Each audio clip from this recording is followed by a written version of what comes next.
তো আমার ছাদ বাগানে আমি ধান চাষ করেছি, গমও চাষ করেছি।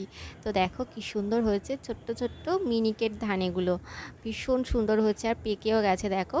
তো এগুলো পেকে গেছে আর বেশ কিছু এখনও পাকতে বাকি আছে।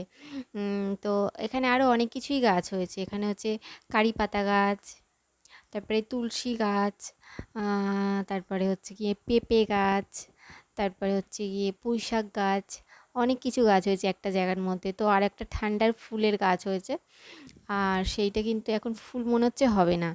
তো দেখো কি সুন্দর কারি পাতা গাছটা হয়েছে। আর এই যে ঠান্ডার ফুল গাছে সুন্দর সুন্দর হয় না, কি নামটা আমি না ভুলে যাচ্ছি। আর এই দেখো গম গম আমাদের অনেক তোলা হয়ে গেছে, আমি তুলে তুলে রেখে দিয়েছি। ওগুলো আমি ঠাকুরকে দিই, মানে শিব ঠাকুরকে দিই। শিব ঠাকুরকে গম দেওয়া ভালো। এগুলো মানে এক গোছার মতো তোলা হয়ে গেছে।